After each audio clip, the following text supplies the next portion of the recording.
Nova Estela Ciência e Debate, um programa da TV PUC São Paulo, um programa gravado semanalmente aqui nas lindas instalações do MIS, Museu da Imagem e do Som. É uma alegria chegar aqui e ver tanta gente, gente do centro, gente da periferia, que vem famílias, crianças, nenês, né, para conhecer as exposições do MIS, no momento Tim Burton, já na sua fase de prorrogação, e numa parceria da PUC São Paulo, o MIS nos oferece as suas instalações para gravarmos o nosso Nova Estela. Nova Estela recebe hoje já um conhecido da turma, professor Luiz Carlos Menezes, professor da USP, com quem eu tive a oportunidade de interagir quando era ainda calouro, nos anos 70, e que a gente conseguiu, né, Menezes, assim, ao longo da vida manter um relacionamento, um contato, trabalho, amizade, amigos comuns, né? O Menezes já esteve aqui falando sobre o Mário Schember, de uma memória maravilhosa, e ele está de volta aqui para debater mais alguns assuntos sobre os caminhos da nossa ciência. E, em particular, Menezes, eu queria que você hoje contasse para nós, né? Você outro dia comentou comigo, daí eu fiquei super curioso, falei, vamos fazer um Nova Estela, né? Que eu pensei que você era um físico, full time, vida inteira, né? E, obviamente, com muitas atividades relacionadas à educação de ciência, educação, mas você estava me relatando que você teve uma passagem na parte, vamos dizer assim, de eletrônica. Conta para nós aí essa tua passagem. Na verdade, minha vida de trabalho, de ocupação, começa bem mais cedo. Garoto de periferias distante do centro de São Paulo. Comecei a trabalhar menino ainda, office boy, essas coisas. Mas a minha primeira experiência em educação foi como alfabetizador.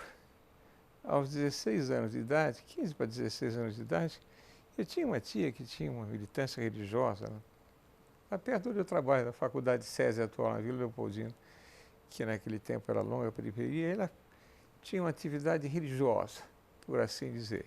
E ela tinha uma porção de conhecidos analfabetos.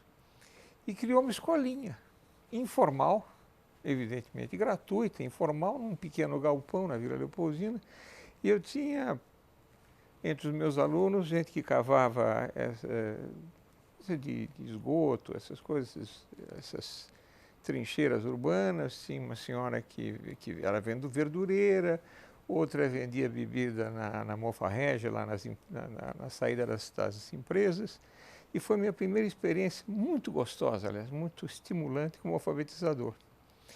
Mas tive uma variedade de escolas e trabalhos concomitantes e tive um trabalho importante que foi muito marcante de técnico de eletrônica e computador, na realidade. Eu fui técnico das últimas máquinas eletromecânicas da IBM e dos primeiros computadores de São Paulo. Olha só. Computador da Prefeitura de São Paulo, depois, e na mesma época, computador da CMTC, que era a Companhia Municipal de Transportes Coletivos.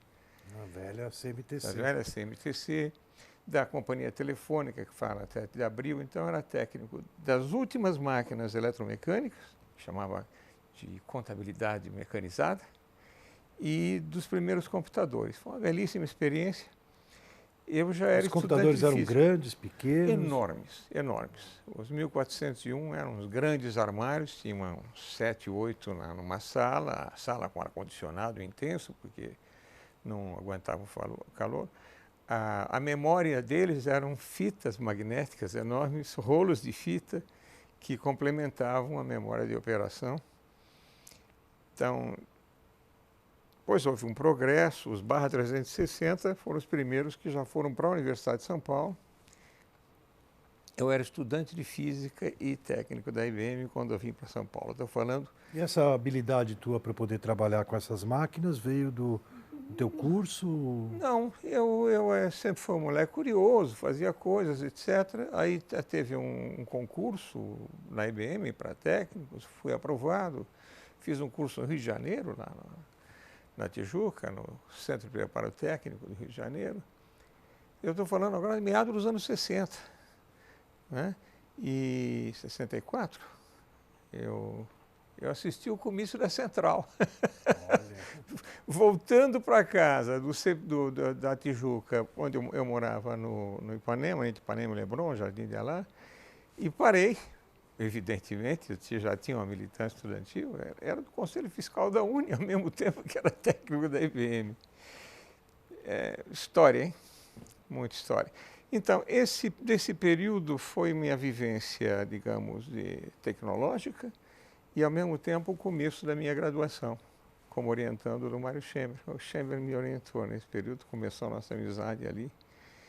E Privilégio, né? privilégio. Não, eu tive muita sorte, muita sorte. Quer dizer, as circunstâncias que me cercaram foram muito promissoras e o único mérito foi montar nos cavalos que passavam selados, né? Por assim dizer. Aí, terminando o curso de Física, eu comecei como professor da Escola Politécnica. Eu era pós-graduando na Física. Já era na USP Butantã, não? Não, USP Butantã. Eu comecei como aluno na USP Maria Antônia, mas durante o curso transferiu-se o curso já para o campus do Butantã. Me formei em 67. E em 68 eu era já professor da Poli e tive um tempo que eu fui assistente do Mário Schember no curso de História da Ciência. Mas era professor da Poli, contratado direitinho e tal, e pós-graduando na Física. Aí as circunstâncias políticas, a ditadura e meu envolvimento com o movimento docente e discente ao mesmo tempo me fazia um pouco de pivô de passagem, me pôs na mira da repressão e eu caí fora. Em 69, tinha um grande amigo nos Estados Unidos, tornou-se meu grande amigo, mas quem me acolheu foi Fernando de Souza Barros, que está até hoje, aos 80 e muitos anos, trabalha na UFRJ. A sua esposa, Suzana, faleceu ano passado. E o Fernando me acolheu nos Estados Unidos, trabalhei, fiz mestrado lá. Para onde que você foi, menino? Na Carnegie Mellon, em Pittsburgh. Tinha gente de altíssimo nível, foi aluno do De Benedetti, do Jim Langer, gente assim de nível quase Nobel. E aí conheci lá um físico muito divertido, que era um militante social e tal, o Gustavo Bermeyer, e ele me convidou, ele estava de partida para a Alemanha, convidou, por que você não vem trabalhar comigo? Eu disse, por que não? Aí empacotei meus livros, doei meus móveis e fui para a Alemanha. Lá fiz doutoramento e tornei-me docente da Alemanha. Fui pesquisador e professor na Universidade de Regensburg, na Bavária. De novo, muita sorte, né? Tanto nos Estados Unidos como na Alemanha eu tive uma militância social, nos Estados Unidos contra a guerra do Vietnã.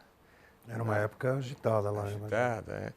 E depois na Alemanha tinha um grupo de apoio ao Terceiro Mundo, os combatentes do Terceiro Mundo. Então, eu fui muito bem acolhido e tive uma militância social associada com a formação científica. Isso me deu, primeiro, uma grande sensibilidade para as coisas sociais, a vivência da educação. Na Alemanha, fui professor da mesma turma, do primeiro ao sexto semestre. Lá são 3 anos de graduação. Eu acho que ainda, porque o Projeto Bolonha também voltou a ser isso. E depois fazem uma espécie de um mestrado. Eu peguei a turma no primeiro semestre e eu fui mudando de disciplina para ficar com a mesma turma. Que eu aprendi a falar alemão dando aula para eles, né? Eu dava aula em Portudeutsch. E depois eu acabei aprendendo alemão, fui defender meu trabalho de doutoramento em alemão. Mas foi essa vivência de país... Seu doutorado foi sobre educação, não? Não. Física. Meu doutorado foi em mecânica estatística, contribuições à mecânica estatística de cadeias de spin interagentes. Beiträge zur statistischen Mechanik, wechselwirkenden Spinketten. Ja. Jawohl. Mas eu acho que esse trânsito entre diferentes culturas, diferentes situações sociais, sempre associado a uma certa participação social crítica, isso me preparou para me tornar educador. Então, e você, como que você volta para o Brasil? Você foi até a Alemanha. Em 75 você tem que estar na USP, porque pois é. foi Teve quando eu uma entrei. porção de novo de belos incidentes. Eu cruzei na rua com Ernst Hamburger, que disse, você por aqui e tal. E aí nós, Lá na Alemanha. Lá na Alemanha, em Munique, curiosamente. E eu nem me lembro se houve só coincidência ou se houve algum acerto. Coisas de 40 e tantos anos, a gente não lembra com tanta clareza. Eu sei que o que houve sim foi um convite dele para vir para o Brasil. Voltar para a USP. Voltar para a USP. Não era uma coisa muito simples, que isso era o fim do governo Médici.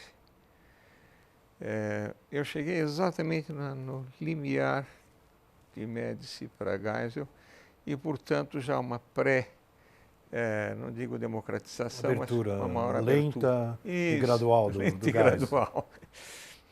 Então, e aí voltei, no começo foi muito difícil o meu contrato, por razões políticas também, mas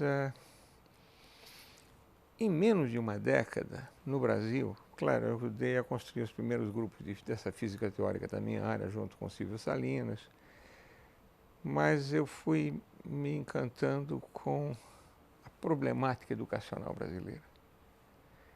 E em pouco tempo isso me tomou quase todo o tempo. E até hoje eu sou muito mais educador. O Hamburger já mexia também com a área de educação? Ele foi fundador da de pós-graduação em ensino, daquele grupo e tudo. Então ele tem esse importante pioneirismo, né?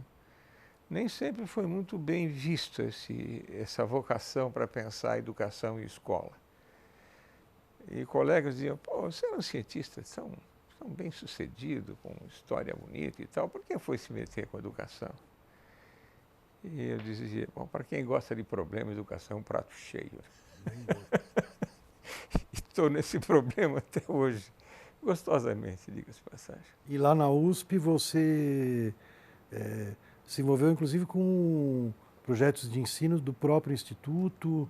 Do próprio Instituto. O que aconteceu foi que eu percebia a escola pública muito desguarnecida, particularmente a parte de ciências, de física especialmente, conservadora e ineficiente, é um negócio assustador.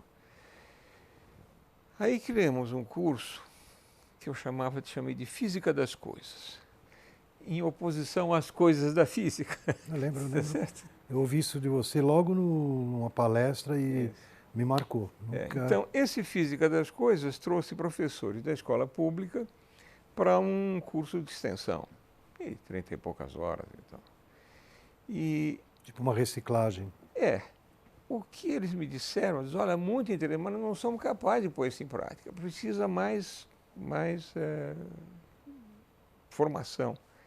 Aí nós criamos o grupo de reelaboração de ensino de física, que foi decorrente dessa demanda dos professores, e esse grupo produziu, até hoje está disponível no site do Instituto de Física,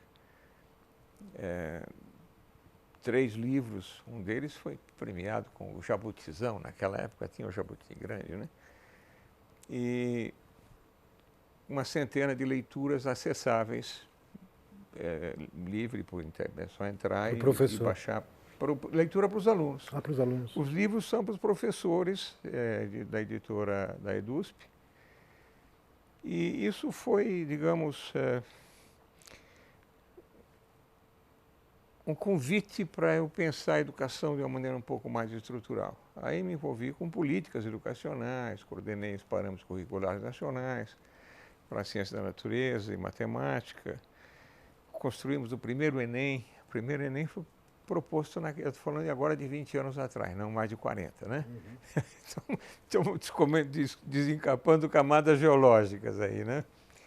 E o trabalho nos parâmetros foi importante, com alguma repercussão de alcance nacional, o Enem também.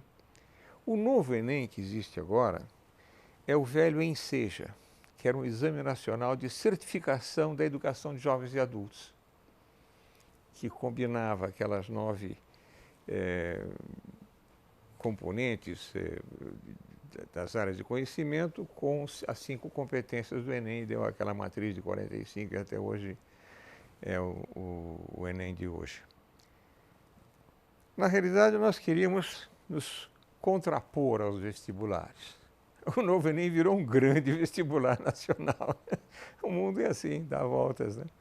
E nem lamento, acho que faz o seu papel também, né? Não, mas ele tem vantagens do vestibular, né? Decididamente. O fato de um jovem na Amazônia ou no Nordeste poder disputar uma universidade no Centro-Oeste ou no Sul, no Centro-Sul, porque ele está interessado nessa ou naquela coisa, quer dizer, dá um caráter nacional, de nação à educação. Não há país sério que não tenha isso. Seja o Maturità italiano, os vários Abitur alemães, essas são instituições nacionais que pautam, de certa maneira, a educação no ensino médio. E, Menezes, já que você tocou no assunto, essa questão da grade curricular está voltando agora, né? Não sei se você está acompanhando. Estou acompanhando, estou até participando como assessor. Nós tivemos aqui no Nova Estela, não sei se foi o mês passado, mês retrasado, inclusive uma crítica do Ilan Brennan, que trabalha com literatura infantil. Conheço, Ilan foi meu aluno. Foi teu aluno? Foi meu aluno na Faculdade de Educação. Ercília Tavares de Miranda e eu inventamos um curso que combinava a ciência com literatura, essas coisas. E até publicamos um livrinho dos nossos alunos, nós como monitores, que era um almanaque de criação pedagógica, e o Ilan foi meu aluno nesse curso. Então, e o Ilan estava preocupado com essa questão, ele dizia, estava aqui conversando, de repente, não sei como é que entrou o assunto, de que hoje em dia tem, vamos dizer assim, um movimento forte, que eu acho bastante positivo, para se estudar a história indígena, a história africana, na medida que é uma raiz fortíssima da nossa população e, na verdade, pouquíssimo estudada. Mas ele estava preocupado que havia um certo, vamos dizer assim, viés de não se ensinar a história eurocêntrica da Europa, né? E ele estava muito preocupado, ele é ligado em mitologia grega. Claro. Não, a preocupação dele era justa. A intenção do pessoal de história no focar, dar mais atenção a raízes próprias, a história da América Latina e que tal, é justa, mas não poderia ser feita em detrimento de uma apreciação da história clássica. Nós falamos uma língua europeia, nós temos uma cultura de raiz greco-romana e, portanto, não se poderia desprezar isso. Na segunda versão já houve uma correção de curso bem expressiva nessa direção. Então, o Ilan tem razão nessa crítica e ela foi, pelo menos em grande parte, absorvida. Agora, talvez não tenhamos chegado ainda num formato ideal e vai haver uma terceira versão. Foi entregue formalmente para o Conselho Nacional de Educação na semana passada. Eu trabalhei na preparação dessa entrega na semana retrasada. Então, esse esforço, ele é quase uma contrapartida dos esforços dos parâmetros curriculares, do Enem, etc. Mas o fato dele finalmente vir a ser apresentado e homologado pelo Conselho Nacional de Educação, quando for, possivelmente ao longo desse ano, nós teremos uma base curricular comum. Não é o currículo. O currículo é uma coisa da escola, construída junto com o projeto educativo de cada escola ou de cada sistema escolar. É uma base curricular comum. E ela não é 60% nem 70%, como se diz, isso é bobagem. Ela sinaliza para o todo, só que esse todo é realizado em cada circunstância. Imagina, a questão ambiental, para quem vive numa comunidade periférica paulista, na beira de um esgoto em céu aberto, E a questão ambiental, para quem mora na beira do Rio Negro, na Amazônia, são questões completamente diferentes, ou para quem mora numa praia nordestina, tá certo? Então, a preocupação curricular geral está dada nessa base. Agora, ela é realizada em cada circunstância. Numa escola quilombola, numa escola indígena, onde for, você tem o ambiente, o contexto em que aquelas ideias serão desenvolvidas com os jovens e não sobre eles. Ainda que a metodologia não esteja explicitada, há um convite à dúvida, ao questionamento. E a parte científica está legal? Eu acompanhei mais de perto a prática científica, fiz uma revisão bastante séria na parte de física há um mês atrás, e trabalhei com Maria Eunice Marconde na revisão da parte de ciências do ensino fundamental. Nós éramos 3 assessores, agora 4, nós estávamos sem biólogo e tive ganho de uma bióloga nos últimos meses. Eu acho que ela ainda pode ganhar um aperfeiçoamento, mas ela progrediu muito relativamente à primeira versão. Ela estava meio torta na primeira versão, a forma do trabalho talvez não tenha sido a mais eficaz, mas, ao mesmo tempo que eu tenho uma crítica, eu gosto, porque a equipe que trabalhou não era uma equipe de acadêmicos. Ah, não? Tinha um ou outro acadêmico, eu entre eles. Mas veio gente das secretarias de educação dos estados, por indicação das secretarias, a Undímia, de dirigentes municipais de educação, e ao Conselho de Secretários de Educação, cada um indicou um conjunto de pessoas. Então, nós tínhamos um grupo de cento e tantas pessoas com engajamento educacional muito dispar, formação muito dispar, e isso dificultou o trabalho, mas trouxe as cores brasileiras, porque era gente do país inteiro. Então, foi difícil, o primeiro resultado muito precário, recebeu 12 milhões de contribuições. 12 milhões. 12 milhões de contribuições. Meu Deus. Uma loucura. Sistematizar isso, eu nem sei como é direito que foi possível, mas teve uma equipe da UNB que foi contratada para isso. Na realidade, com 12 milhões, você não vai olhar cada uma, você olha tendências na realidade. E foi possível, a partir dessas tendências e de uma própria autocrítica da equipe, e aperfeiçoando. Eu confesso que só um mês atrás eu me sentei sobre a proposta de física para revê-la, etc. Feita por gente boa, mas às vezes a falta do diálogo e a falta de oportunidade para trocas deixa coisas meio tortas, né? Mas há coisas importantes.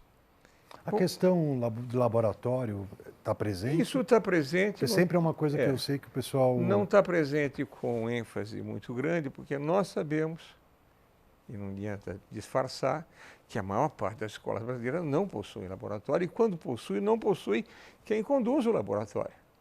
Então, o professor, naquela aula de 50 minutos, até levar a turma, montar, é complicado. Agora, a parte experimental está sim presente, a parte prática, não necessariamente como prática laboratorial.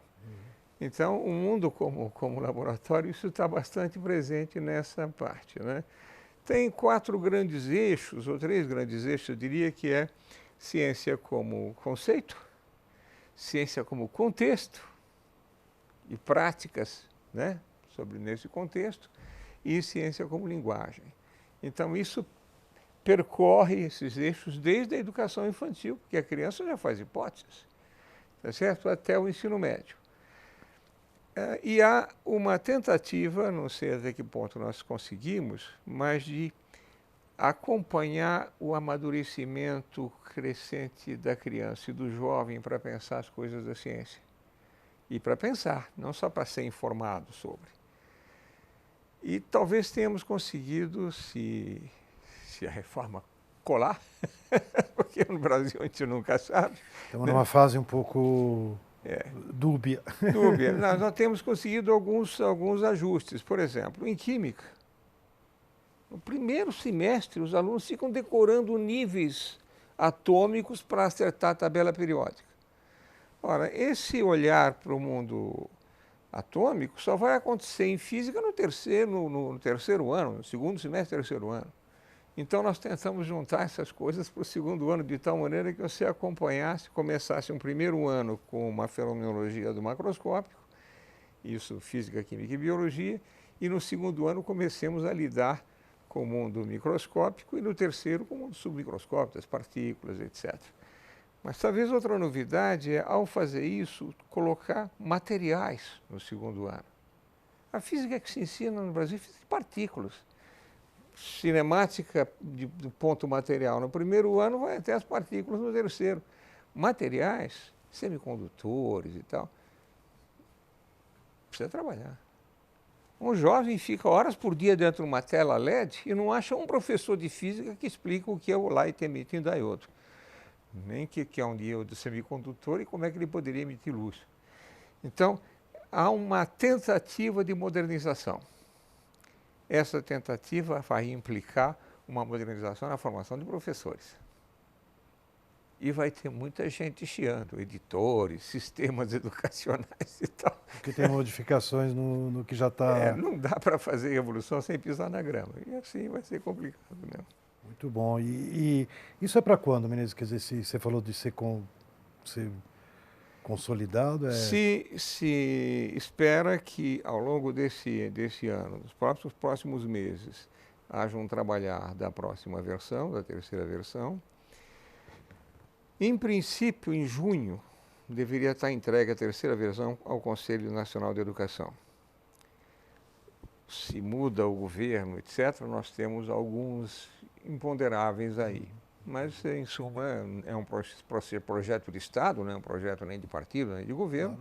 Possivelmente está pautado nas diretrizes curriculares e no Plano Nacional de Educação, que não é partidário nem de governo. Então, é possível, é desejável que, independentemente de que rumos tome a política no país, haja uma continuidade. E, nesse sentido, em junho, o Conselho aprecia a terceira versão, pode até adequá-la, modificá-la e tal. A expectativa é que esse ano nós tenhamos essa base. Menezes, eu vou te anunciada. interromper. Nova Estela, Ciência e Debate vai chegando ao final do programa.